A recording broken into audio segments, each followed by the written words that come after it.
আমাদের প্রত্যেককে মুজতাহিদ বানিয়ে দিচ্ছে। এবং দেখা যাচ্ছে বম মারলে সূরা ফাতিহা পড়তে পারবে না, সে বলে যে ইসলাম নিয়ে বাড়াবাড়ি করা ঠিক না। বুঝতেছেন না কথা? আপনি তারা যদি বম মারেন, ডাইরেক্ট বম মারেন, সূরা ফাতিহাটাও পড়তে পারবে না, সে গিয়ে লেকচারে বলে কি টেলিভিশনে যে ইসলাম নিয়ে বেশি বাড়াবাড়ি হচ্ছে বাংলাদেশে, হুজুররা ইসলামকে কঠিন করে ফেলেছে, আল্লাহ কোরআনে বলেছেন লা কুম দিনুকুম ওয়ালিয়া দিন। আমাদের দেশে দেখছেন না, সংসদে এক নেত্রী বলেছিলেন যে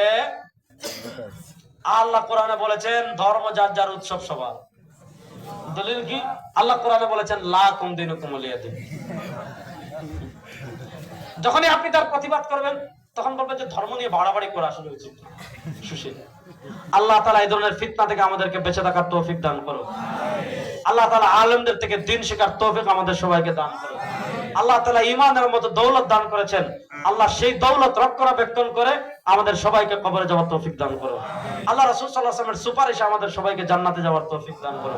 ইনশাআল্লাহ এখানে যেমন একত্রিত বসেছি, জান্নাতে একত্রিত বসে আল্লাহ নবী সাল্লাল্লাহু আলাইহি ওয়াসাল্লামের নসিহত শুনবো ইনশাআল্লাহ।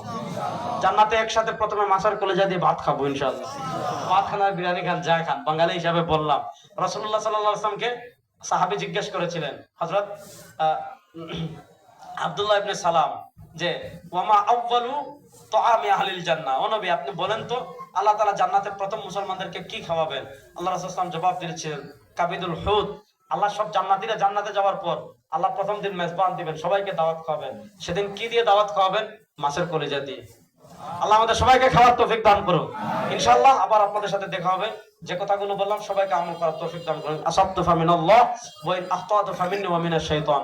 সুবহানাকাল্লাহুম্মা ওয়া বিহামদিকা আশহাদু আল্লা ইলাহা ইল্লা আনতা আস্তাগফিরুকা ওয়া আতুবু ইলাইক।